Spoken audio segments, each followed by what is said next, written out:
Hello, welcome back. As my good friend Cori Di Biase would say, good morning, good afternoon, good evening, wherever you are and whatever applies.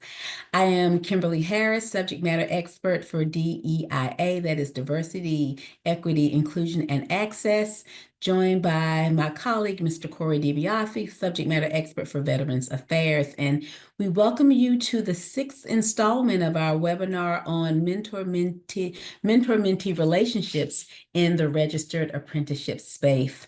So once again, thank you so much. The title of this session, session 6, is Supporting Relationship Retention and Growth, which we know is the ultimate goal. We want to create a good thing and we want to sustain and build out a good thing, keep it going and keep it growing. So that is what our conversation today will be all about.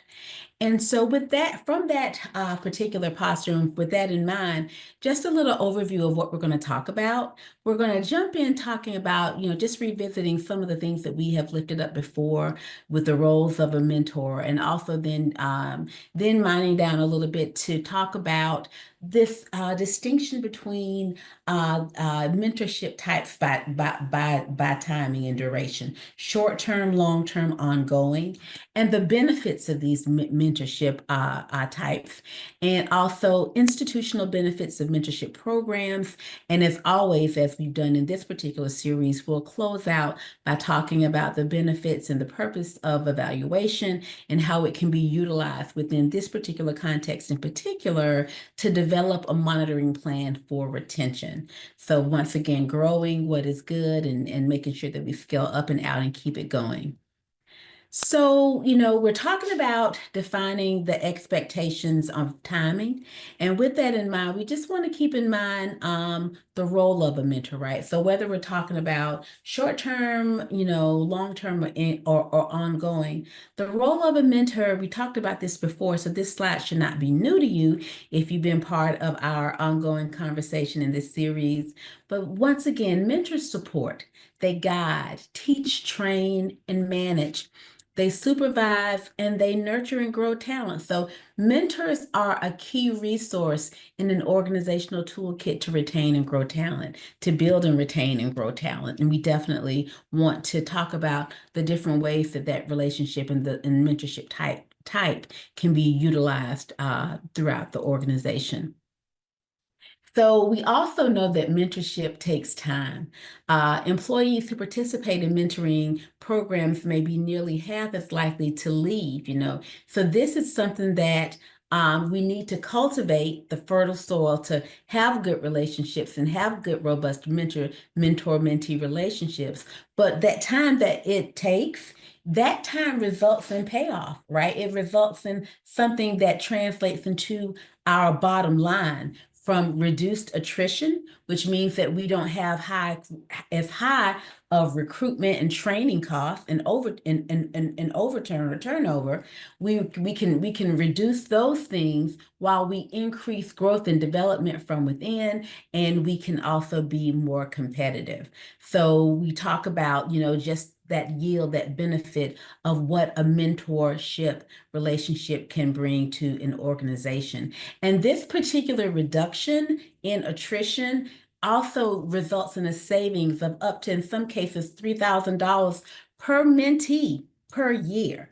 So we're talking about increasing the bottom line and also increasing morale, increasing output and staff engagement. So these are all things that we want to lift up and be mindful of as we think about that mentor-mentee relationship. So also with this in mind, we want to kind of talk about the taxonomy, or if you will, or just the different types of mentor relationships that can exist within an organization. And this really depends upon the objectives that we have.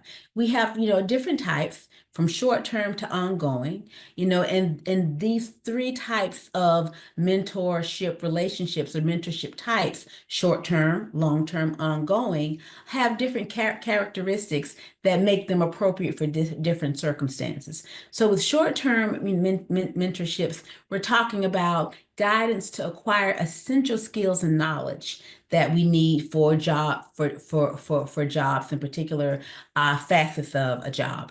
For long term, we're talking about not only knowledge acquisition, but professional and personal development.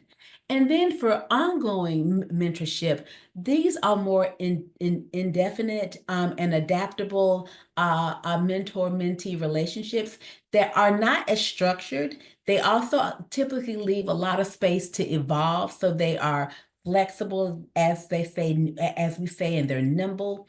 And sometimes we find that in these ongoing mentorship relationships, that a mentee or I'm sorry, a mentor can evolve into what we call a sponsor, where they're not only this person that is engaging in um, constructive feedback and growth, both professionally and personally. They're also a thought partner and a person that can help a mentor identify, or a mentee, I should say, identify other opportunities that are appropriate for the development that has taken place as a result of the trajectory of the mentorship relationship. So when we think about a short-term mentorship and when is it appropriate? When we tend to think about the appropriateness of a short-term mentorship, these tend to be appropriate when introductory guidance is needed. It could be an incumbent worker who knows about the corporate culture or the organizational culture. They may know a little bit about the job that they and the particular field which they are about to enter into, but that knowledge is going to more than likely be surface. So what they need is some deep guidance, or I should say some introductory guidance about the particular job itself. And oftentimes these short-term mentorships are appropriate when time is of the essence. We're talking about, someone who needs some skill building for a particular project, or this may be appropriate when we're talking about the need for quick solutions to specific problems. So this type of a need is best met with a short-term mentorship relationship in most instances. And also a short-term mentorship is appropriate for introductory guidance, as we talked about a little bit just a few moments ago. For bite-sized, what I like to call bite-sized knowledge transfer, right? When we're talking about improving engagement and retention through, let's work on one particular aspect of a job function where we need to make sure that you've got this pat before you can go to the next thing. So this bite-sized knowledge transfer.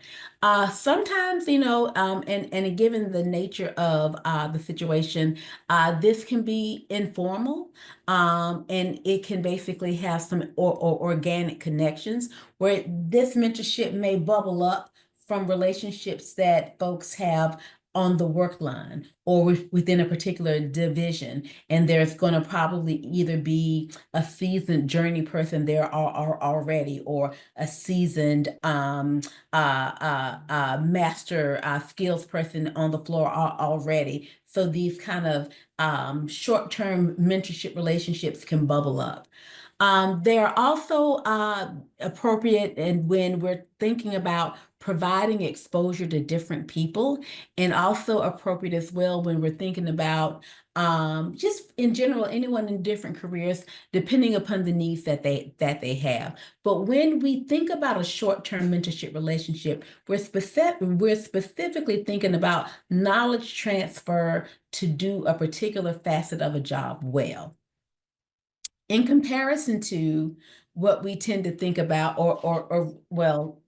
thinking about this next phase of our short-term mentorship, or this particular aspect of it, thinking about key things to consider. It's really important, because this is a short-term relationship, that the objective, the goals are clearly articulated. That's almost a non-negotiable. Communication must be clear. We have to know the why of what we're doing, what you have to get out of it, because typically, as we said before, in these types of engagements, time is of the essence. So there's a clear reason why, and we come together for this knowledge exchange, this knowledge transfer. You demonstrate that you understand, you've mastered, or you can perform this particular needed task in the way that is essential for it to be formed, and then we move on. And also follow-ups and check-ins after the formal short-term mentorship ends are also sometimes part of that process and composition. And with that, I'm going to hand over the conversation of long-term and ongoing to my friend Cori Di Biase. Cori, take it away. Thank you so much, Dr. Harris. A pleasure to join you as always, and good to be speaking with all of you as well. Welcome back to this series. Always such a pleasure to be here. So thinking about long-term, of course, this is kind of the flip side of everything Dr. Harris has set us up with in terms of what we're looking at short term. But of course, for a longer term mentorship, we're first of all thinking about situations where there's going to be a greater depth of knowledge transfer to need to stage. What level of skill, what level of competency, what detail, what level of detail, what level of intricacy is the information that we hope is going to be conveyed through this mentorship. How are we going to see that? What is the role of mentorship going to be in both learning and applying these concepts, demonstrating the knowledge acquisition, seeing these skills go from the abstract to the real, to the to really being alive in someone's performance at work. And then finally, of course, when we think it, and Kim is great in the way she speaks about this kind of sort of arc that someone will go through, beginning as an apprentice, but of course thinking, okay, where do we go next to journey person? Where do we go to a master tradesperson? And what does that look like? What skills are going to be required for that? And what is the role of mentorship in that? Of course, we anticipate that there are a lot of other, like there's formal training going on. There's what actually happens in the work experience aspect of registered apprenticeship. I mean, we know there are other pieces here. We're not saying that the mentor is the only person doing any training or instruction, but when we've got a longer term goal there, we might certainly a longer term mentorship is also going to be appropriate. However, I also tend to look, and if you were able to view the last session we did together, Dr. Harris and I, we talked about a lot of the strategies that you're going to use to really, that a mentor rather is going to use to engage with a mentee, to make this relationship, this organic relationship, thrive and grow and really be as effective as possible. Well, for certain folks, like we talked a lot about trauma. We talked about barriers that someone might need to confront with considerations like motivational interviewing or what have you. Now, for folks in those situations, folks with barriers and challenges that are being confronted in those ways, we assume it's going to take a little bit longer for first of all, the relationship to develop to its full potential, the trust that is going to be required, the ability to connect with someone over a longer term period of time. All those aspects of simply maintaining and growing a relationship in and of itself, those are valuable skills as well, right? We need those skills at work. To do my job well, I need to be able to form strong professional connections and relationships. Well, maybe mentorship, maybe what I'm really hoping that someone is going to learn through mentorship is nothing more than just how to build and maintain a strong and trusting relationship. Maybe what I'm hoping to accomplish with mentorship, maybe what I'm hoping mentorship will accomplish for a person who's part of my registered apprenticeship program is simply the ability to trust in a professional setting and to understand that these relationships can be relied upon and that we can keep coming back to them. Maybe those are actually the skills that are most important for someone to learn, and having more time, particularly with a mentor who's going to understand that if someone is struggling to overcome a traumatic response or trauma or other barriers in their lives, that those barriers are not somehow a reflection of the mentor or their effectiveness. We're probably going to want a mentor who's going to be able to spend some time and sort of patiently wait for this or relationship to develop. But we can certainly see the value, the longer term value of what I believe we used to call more the soft skills aspect of work. But forming a strong, trusting relationship is the key to a lot of those. Again, I don't think we use the term soft skills as much as we used to, because in part we realized that those social skills, all the social aspects of work, are in fact very difficult, right? Those are not easy skills to master. In some cases, the highly technical stuff that someone does for a job, well, that's the easy part. It's managing the lunchroom that's a much harder part. So in that situation, mentorship is actually teaching teaching those skills as well, and a longer term scenario will be very helpful in that regard. So our benefits here, of course, it's clear, much more capacity for a holistic sense of development, a longer relationship. Of course, you just have more room to move, more room to work together. We have more room to create a stronger relationship. We have more room to create career impact through hard and soft skills. Again, I just said we don't use that terminology as much anymore, but you certainly get my distinction there. We might be talking about technical skills that are relevant to a job. We might be talking about much more how do we manage the relationships in any workplace to foster our own success. Potential for improved self-awareness, right? It's other strong and trusting relationships that we have in our lives that are what stop us when we're kind of going off on a little bit of a personal tangent, when we're really frustrated about something, but maybe not getting enough perspective, like, oh yeah, I'm really upset about what's going on at work. And guess what? From my perspective, it's everybody else's fault, and it's not my fault at all. I am blameless, but everybody else is messing up, and I'm so frustrated. Well, it's the people who've known me the longest who are most able to say, okay, Cori, that's a very interesting story you just told me, but I'm kind of curious about, the perspective of all these other people that you're talking about in these situations. Do we really think that they are purely wrong and you are purely right, or is it a little more nuanced? Well, if someone's going to tell me or anyone else that and be heard, I'm going to need a stronger, longer term relationship, right? I don't hear that as well from someone I met 5 minutes ago as someone I met 5 years ago, right?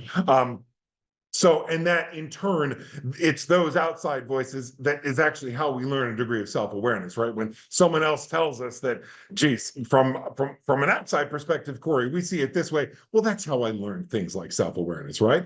Or that's how I should say, in deference to my wonderful wife, that's how I continue to try to learn self-awareness. I think that she would find that a more accurate phrasing of that sentiment. In any event, of course, this also provides because we've got more time, we've got more depth. This is going to also give us the ability to potentially support the mentee through more significant career challenges or even more significant career transitions. Like maybe we just see like, okay, for the next, every 3 to 6 months, we know this person is going to go through some pretty significant changes.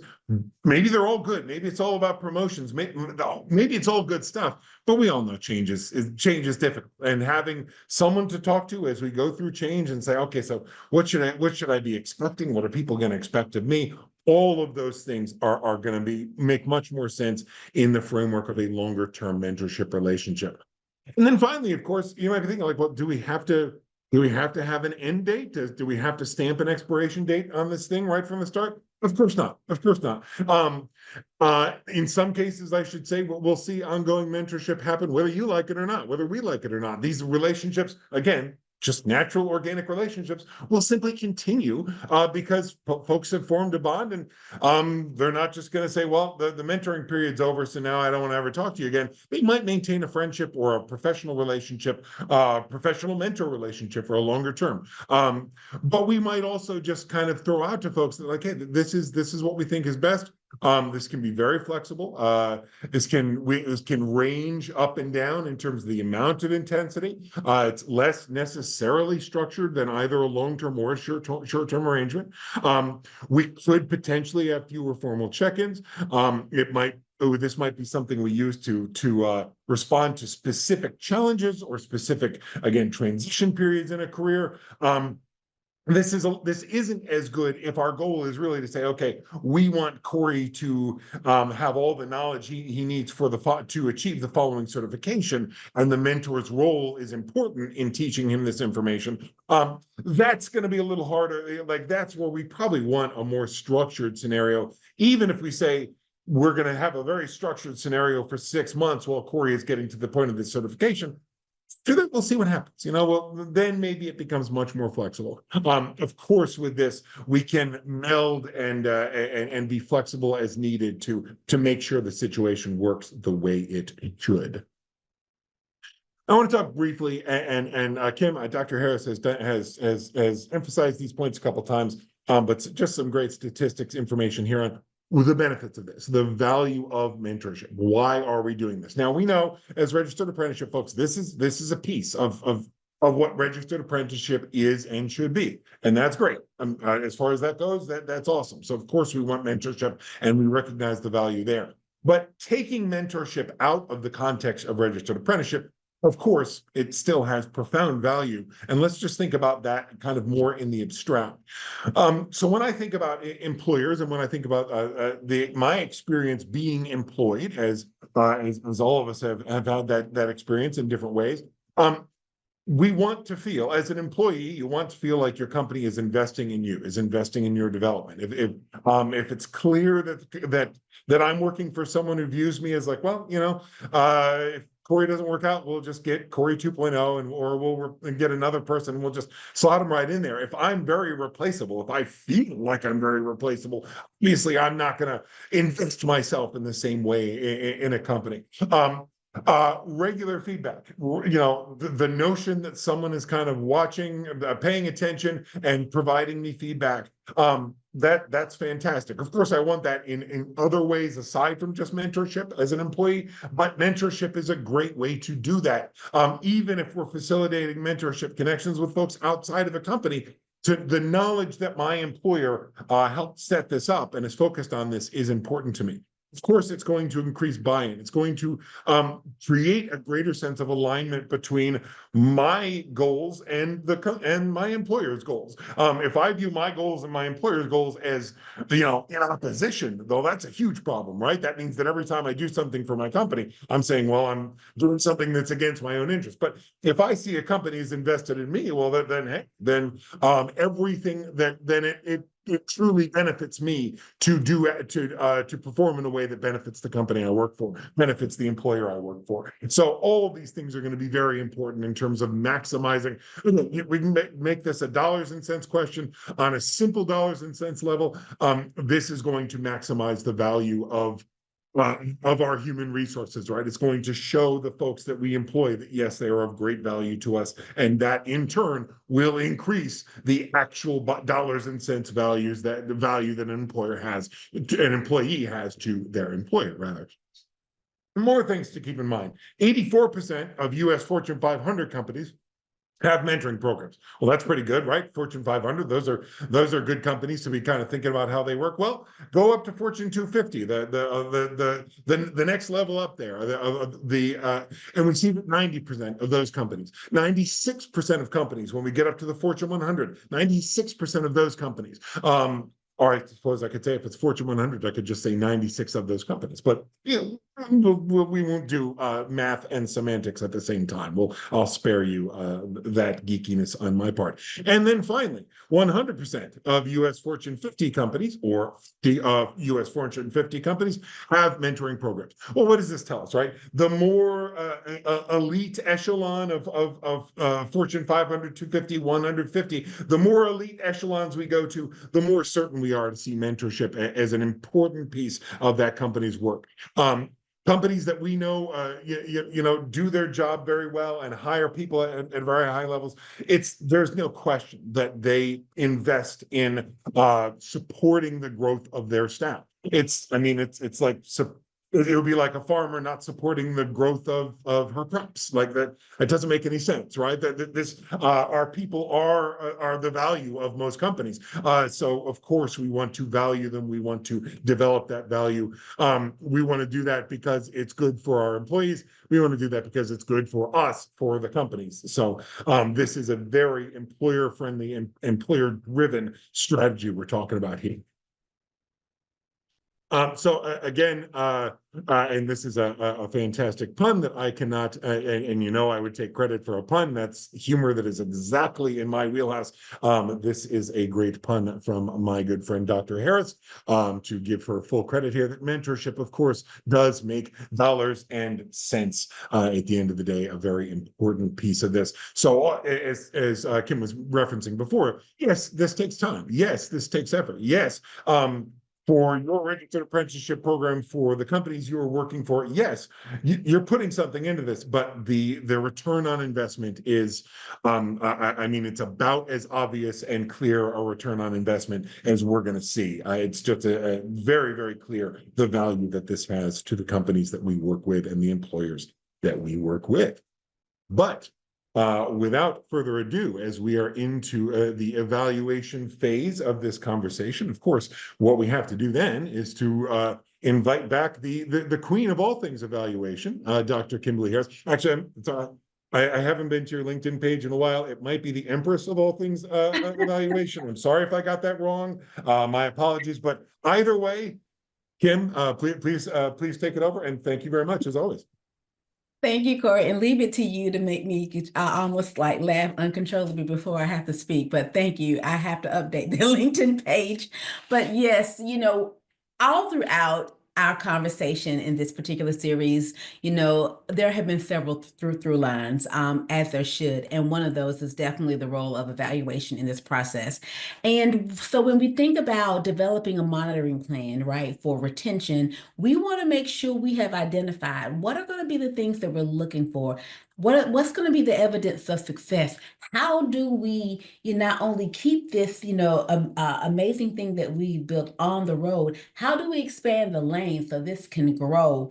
And I am nowhere near the king of puns in a clever way as Cori is. I was going to say to turn the whole lane into, I think, the HOV lane. That's the best I can go. And I don't know if I even did that correctly. But I think we can all agree that once we have good program and process in place, we want to make sure that we learn what works, what can be improved, how do we expand, how do we build upon that. No different when we're talking about the monitoring plan for retention and the role of evaluation in that. So, we have to come back to this drumbeat that we've been continuously beating throughout this conversation around the goal and what we need to be clear on and ground on to ensure that we have something that we're aiming toward, that we all have, weighed in on, that we have all collaborated and discussed, that we all in some way have co-created. So it's essential that we're clear on the goals of the mentorship. We talked about in the beginning, who are the folks that need to be at the table having a conversation, or we go to them, but whose wisdom, whose insights, whose input do we need to make sure that what we see from where we sit in terms of goals and outcomes aligned with what folks who are most proximal to that work that's being done. So we want to make sure that we're clear on the goals. We also want to determine what duration makes sense, right? We spent some time talking about the characteristics and attributes of short-term, long-term versus ongoing. There could be all of them are appropriate at some point within the organization and different types of mentorships, but we need to determine what duration makes sense, what type of mentorship makes sense. And also we need to determine what success looks like. Key performance indicators, we call them. What are going to be those things that we craft together that we say, if we do these things, we know we're getting it right.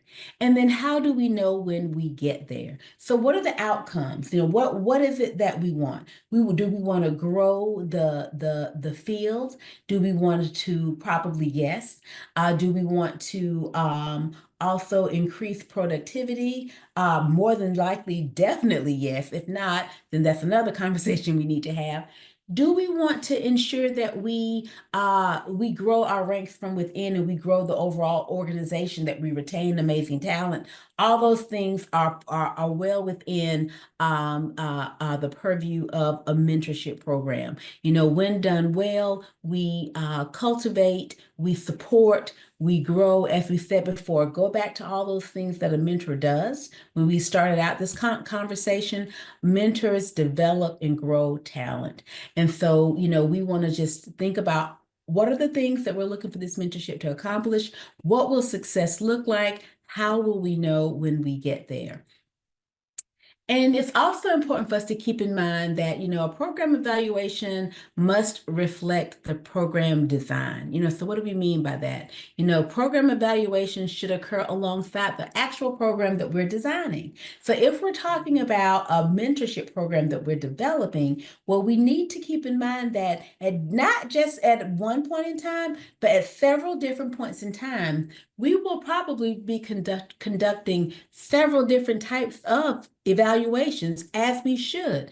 We will more than likely have formative evaluations at some point. We'll have outcome evaluations. We will probably, over the arc of this entire program, have several impact evaluations further down the road. So, but to do that and do that well, we need to be thinking about and co-creating that approach alongside the actual program that we're developing.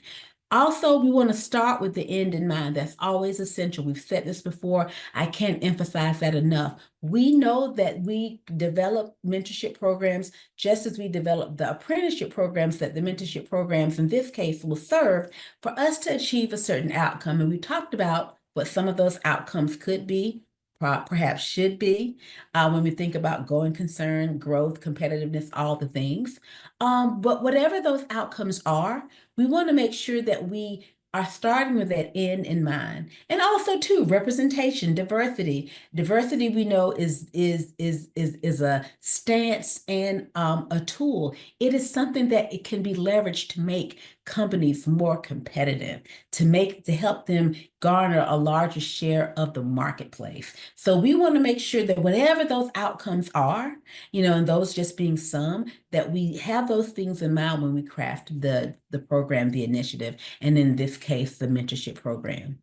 Evaluation should definitely explore specific program elements in light of their purpose in the overall program. So having a clearly articulated performance indicators, having those clearly articulated performance indicators, that is essential, those KPIs.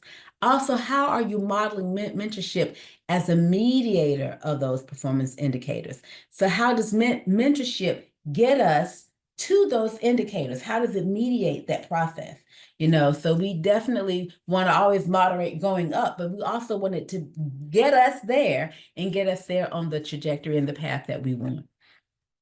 And also, as we think about just the notion of the overall importance of evaluation in this work, evaluation is definitely important. It's a resource that's going to make sure that the registered apprenticeship programs and that mentorship component is meeting all those goals and helping the organizations meet those strategic goals that we talked about. Market share growth, competitiveness, all the things that we value that are essential to going concern as a company. So it also is going to enable us to ask the right questions. And that's why we talk so much about making sure that as we are creating the actual program or the initiative itself, we co-create the evaluation plan that will serve it.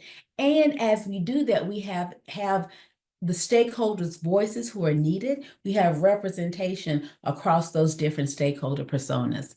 And also, too, it's going to help us collect the right data and develop the right metrics to measure success and growth and gains, and help make sure also that there is alignment with the actual goals that we are trying to meet and achieve. So when we think about, also too, when do we engage an evaluator? External evaluators are an essential component, definitely for the objectivity that they bring to as an external collaborative partner. They also can be a great consultant or collaborator to help train the internal evaluation team on what to look for. When do we need to revisit those KPIs? What's going on, in terms of, looking at our initial logic model, what needs to change internally and externally. So we say engage evaluators as early as possible. Engage evaluators to develop and to refine the monitoring plan. Engage evaluators as a data translational expert. What do we do with what we learn? How does what we learn inform subsequent process improvement? How does what we learn enable us to sustain? How does what we learn enable us to scale? That is the role of an evaluator in all of those processes and throughout that throughout that whole life cycle and at all those different phases. So this brings us to the end of our 6th installment in the Mentor-Mentee Evaluation Webinar Series. And we just want to sincerely thank you. I know that Cori Cori, this, as always, having these conversations, it's always such a joy. Doing this work in partnership with you and having these conversations with our audience, it's just so much fun. And just being ever mindful that, when we think about registered apprenticeship work, the work of it, the work to grow it, to do it right, it takes so many different actors in our ecosystem. And I really enjoy the opportunity to talk about these things with you. Thank you. Pleasure's mine. I certainly was reflecting on that as you were speaking and thinking, boy, I really hope folks are enjoying this series and that they've enjoyed some of the other work we managed to do together. But worst case scenario, I'm having a blast. So I truly hope that all you folks out there enjoy this. But the opportunity to work with Dr. Harris and developing these, presenting these is not only is it a ton of fun, it's also a great learning experience for me. So, Dr. Harris, as always, thank you, and thanks to everyone as well for joining us. It keeps giving us an excuse to keep working together, which makes us happy. So we're glad. Absolutely. I love it. And once again, I guess our final time, at least within this series, all of our contact information is displayed, the different platforms with which you can connect with us and find out all the goings on and all the things that are happening within our community of SCA Workforce Hub, and always be on the lookout for the newsletter and just learn about the things that we're doing, the things that we're working on, and all of the different connections that we're making as we advance this work and just really try to really make this registered apprenticeship